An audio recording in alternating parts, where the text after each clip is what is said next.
Coming up on Good Morning Texas, an adventure that is sure to scare even the bravest of souls. A look at how the University of Texas RTF department is putting its name on the map with the new cutting-edge program. And UT students' predictions for this Saturday's game.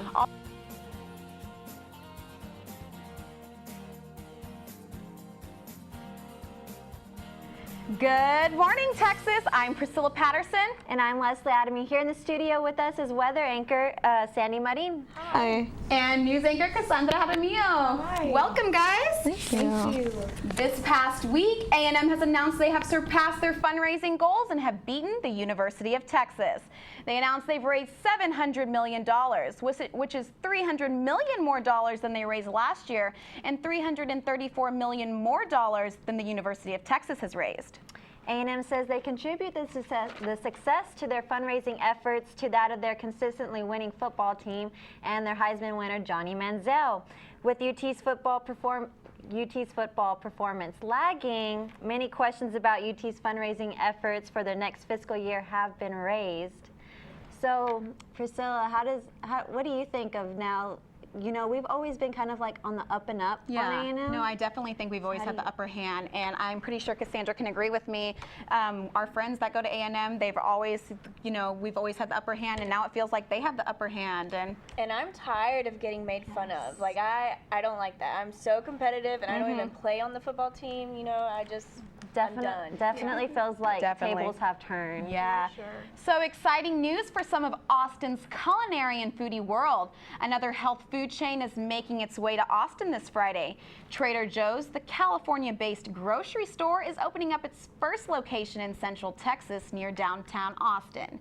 Trader Joe's has also announced plans for 3 possible locations in Austin. After the store's opening Friday, the chain will now have locations in all major Texas cities. Leslie, I'm really, really excited for this because now it's like an affordable organic store and I don't have to break the bank at Whole Foods. You know, I've never, up until now, I had never even heard about it, but I heard it's much like Whole Foods, like you said, more affordable. So I'm pretty excited. I like all this organic stuff. I'm totally up for a cheaper, more affordable Whole Foods. Yes. And now, Cassandra, you don't have to wait and go and break the bank anywhere else because I know you're pretty up on that healthy food scene. I know. So I'll definitely have to check it out. Yeah, definitely. We can go together. Yeah. All right. And closer to the UT campus, another out-of-town favorite will be opening its doors soon. Deciding between a chicken sandwich or chicken tenders is going to be a tough decision for UT students, now that Raising Cane's will be opening up next to Chick-fil-A. The new restaurant is coming near to the 40 acres and opening on the corner of MLK and San Antonio. The new Raising Cane's is being constructed in the place where Wendy's once stood, which closed its doors in the summer of 2012. Construction started this summer, and the restaurant is scheduled to open in December. So, I've actually been hearing about a lot of restaurants opening up near the drag. Oh no, definitely. Raising Cane's is just one of them. I know Torchy's is too. And I've heard a rumor that there's going to be some complimentary tacos. Yeah, and I'm going to be there. That rumor can be confirmed on Twitter tomorrow from 7 to 10:30. So we all should go. Definitely check it out. If you've got to get a last-minute date night, game day, or pledge line outfit, there's no longer a need to panic now. There's a new boutique where you can find fashionable clothing just a hop, skip, and jump away from UT. Our Cassandra Jaramillo gives us a look at this week's Fashion Frenzy segment. Hi guys, I'm Cassandra Jaramillo, and on this week's Fashion Frenzy, we're here at Dainty Hooligan on Waterloo Bay, and we're going to show you this new place where you can find school clothes and game day dresses. Dainty Hooligan opened its Austin doors to the public this summer in June, and to celebrate, store manager Whitney Fisher is hosting its grand opening party. We will actually be having our grand opening party next week on the 21st of September. Hopefully we'll be offering some refreshments, little hors d'oeuvres, as well as either sales or discounts on some of the clothes we have here. So definitely come by and check it out. The store offers a great selection of fashionable dresses, blouses, jewelry, and other accessories without breaking the bank. But with so much to choose from, I had to ask for a few styling tips for this fall. Simple burnt orange dress with a big statement piece is going to be a really awesome thing to wear with cowboy boots. We have a range of jewelry, stemming from ivory, teal, turquoise, things that are going to work really well with burnt orange. Another big fall fashion trend is going to be bold prints, especially tribal and Aztec prints. Another is don't get rid of the peplum yet, because it's definitely going to be working in the fall too. What I like about this piece is that it's kind of a shift on that, what I call the waiter look. You don't have to wear black on the bottom and white on the top all the time. It brings a little more of a clean cut look to it. Well, that's all the time we have for this week's Fashion Frenzy segment. We hope you enjoyed this profile on Dainty Hooligan. I'm Cassandra Jaramillo with Good Morning Texas. You mentioned last minute outfit because I have been so busy this week. I forgot to get something to wear for my 4-year anniversary tonight, so I'm gonna have to go. Congratulations! Yes. Oh, that's Thank exciting. you. So I hope I find a cute dress, cute blouse, something. Well, I saw a lot of spring, summery, and fall fashions in there, so I think we have something to look forward to. Exactly. No, is it affordable there? Oh yeah, great prices. I mean, cute, fashionable clothing without breaking the bank. So definitely, it's a good store. Wonderful. Great. Right, well, the College of Communication has added yet another certificate program, now available to RTS students, a look at 3D production. UT 3D kicked off this fall as the first program in the nation. I went out and got the story. You may be familiar with some of these modern-day flicks, but what you may not know is that a program now new to the College of Communication can give students hands-on experience with the production that goes into making these movies. 3D has made its debut to the UT campus. The College of Communications' newly installed program, UT 3D, is the nation's first comprehensive 3D program, and now available to RTF students looking to learn the trade that is 3D production. We feel that the college is going to benefit in a number of ways, mainly in building a broader foundation for whatever media becomes in the future. There's a lot of talk about what gaming's going to do, what this and that are going to do, what's happening with television right now, what's happening in Hollywood, and we feel that 3D is going to be an important component in whatever happens in the sort of burgeoning area of media over the next 20 or 30 years. The program recruited noted 3D filmmakers Buzz Hayes and Dave Druzwicki to lead the program. Hayes, who has worked in the production of films such as The Great Gatsby, Alice in Wonderland, Monster House, and many more, will serve as senior lecturer and instructor for the program. They now have this medium that they can choose as a way to explore because it's largely unexplored. I think there's a chance for students to make a big difference in 3D because they're starting with a cleaner slate, really, and they have the ability to experiment more. Funded and help made possible by the Moody Foundation, UT3D aims at giving RTF students a head start in working with and producing this modern-day style of film. Good opportunity for students to start getting out there and starting to get involved with the new future technologies that are arising. Leslie Adamy, Good Morning Texas. We're talking about how A&M has been kind of going on the up and up, but I think this is something that only we can say. We're the only school in the nation that can now say we have our own 3D program. So I think that's something worth, I think that's some bragging rights right there. Yeah, definitely. It's such a great innovating program that many UT students will now be able to get their hands on and get really, really good experience with. Yes, I think it's wonderful. Yeah. After this past weekend's unfortunate loss, many UT students are unhappy with the current state of our football team. Brenda Lau went out to see if UT students think they can pull off a win this Saturday. We're going to lose based on our past games. Our performance hasn't been very good, so I don't think our chances are very good. I honestly have no idea. I don't follow football, so. I think we're going to win because it's our time to win. We've lost the past 2 games, so we better win. Probably not. I don't know if David Ash is better yet, but if we put Case McCoy back in as our starting quarterback, we're done. Oof. Well, I'm going to be real. We're going to lose. But I love UT, and I still have hope. I don't think that the chances are really likely for that because, I mean, our track record hasn't been so great this season. And sadly, I think we're going to lose. I think we're going to win because we are the Longhorns. You know, Cassandra, I really hope we can pull off a win this next weekend, because when I was at the game on Saturday, the energy was just really lagging. Absolutely, I agree. I was leaving the game and I heard students booing Mac Brown. You know, the Texas fight chant was Mac Brown sucks. Like, that's what people were saying. I think the booing is what really got me, just to have all that energy and then so much hate in the stadium. Yeah, and we were talking about clothes earlier, and I know a lot of us go out and we get our cute little game day outfits, and you know, it almost seems like a waste of. Yeah. I mean, our team's not even performing. Yeah, I definitely think it's time to like start celebrating some wins. Yeah, Definitely. for sure. And when we come back, we find out why a few Austin billionaires' wallets might be shrinking. And stay tuned for this week's weather forecast. We'll be right back.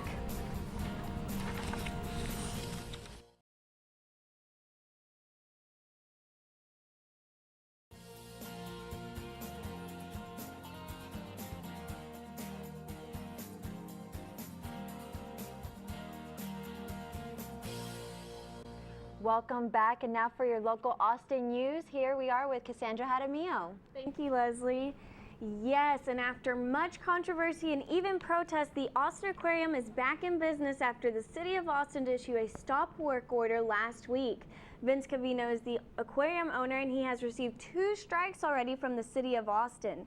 His first strike happened when the city found a python, sharks, and chameleons on site, and the second strike came when code officers found that the business was operating outside of its permit. One more strike and Cavino could face fines and even be shut down. And in recent reports, Austin was ranked among the largest U.S. cities that are doing the most to conserve energy, according to a study released by a national group that promotes energy efficiency.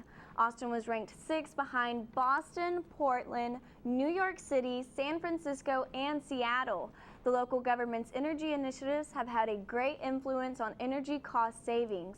The next Texas city in the rank was Houston, which came in at 13th place.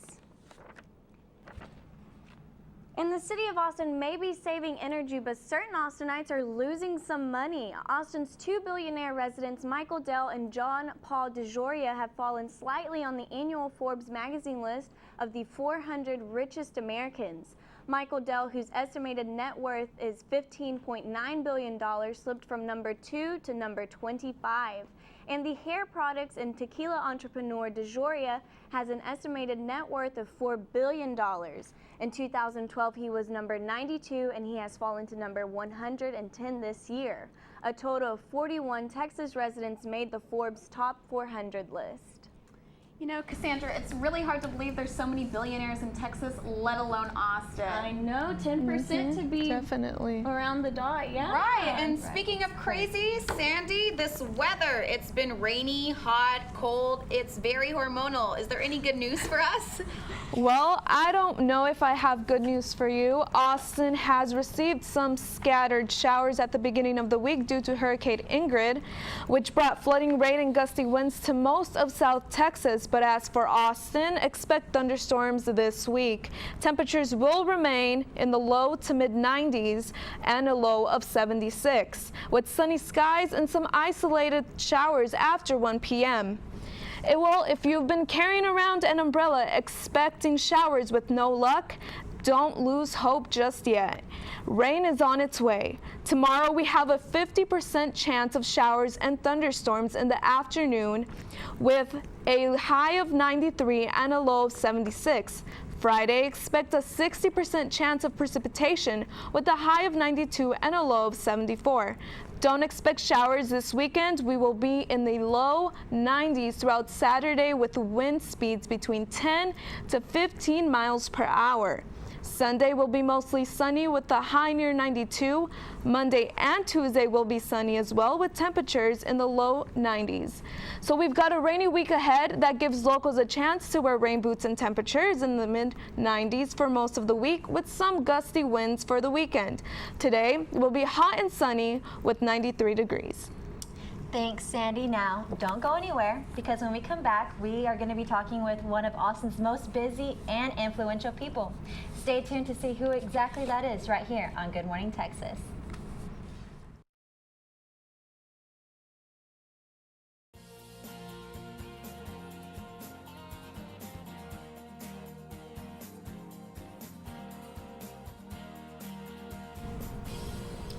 Welcome back. Tomorrow is the start of the 2013 Fantastic Fest.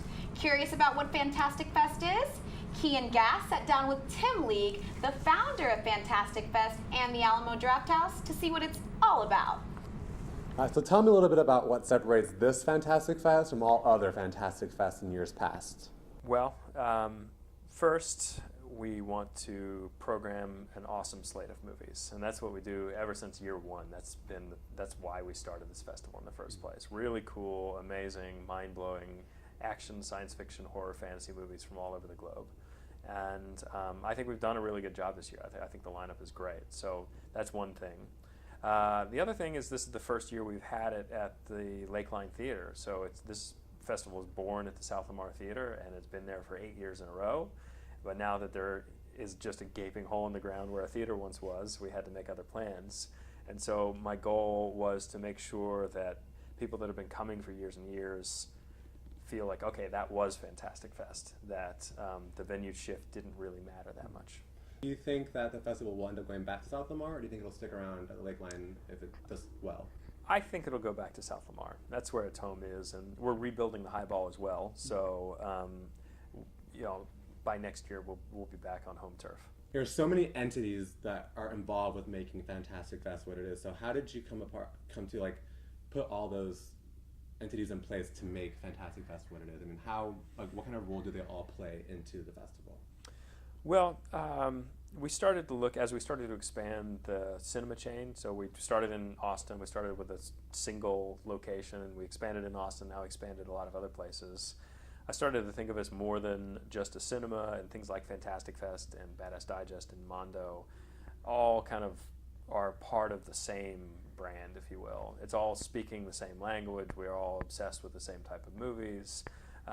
And you know, Badass Digest is coming to Fantastic Fest to help cover the festival and you know, spread the word about what the festival is from a journalistic side. And you know, we look at them as a way to before we get into a new market. Like we're moving into Kalamazoo in November, and you know, we don't really have a base there, but hopefully there's some readers of Devon, or hopefully there's some Mondo fans there, so that we're known at least a little bit amongst the community, or that type of movie community before we arrive. You know, and so, you know, and speaking of expansion, you know, what do you think the future has in hold for the festival? You know, obviously we see the theater chain is expanding. Is the festival going to get any bigger at all? That's a good question. We've made a willful decision not to grow it too big. One of the things that's most unique about the festival to me is that there is this sense of community about it, and that you're all at one venue. For most people are there for all of the 8 days. So you get to know these people, and you come back year after year, and it's a bit of a reunion. So I love that aspect of the festival, and I don't really want to destroy it by trying to grow to a 5,000 person venue, or, you know, move it all over town. We have other festivals that do that and are gigantic. We're happy being this tight-knit little family, this community of weirdos. And that's the So Sandy, are you going to go to Fantastic Fest? Well, it looks really interesting with all the unique films. I really love horror movies, so I'll for sure make sure to stop by. I don't know if I'm feeling the horror movies, but maybe I'll check out some of the other films. Yeah, I'm excited to just see creativity. That's what I love that Fantastic Fest offers, is something new, something different. So I'm excited to see. Austin.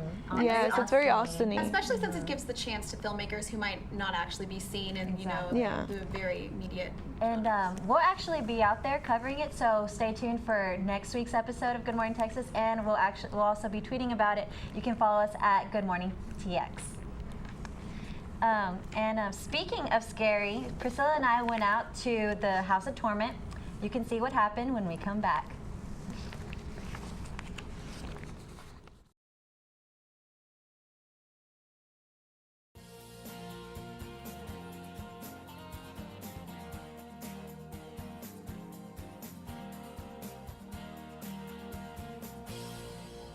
Welcome back.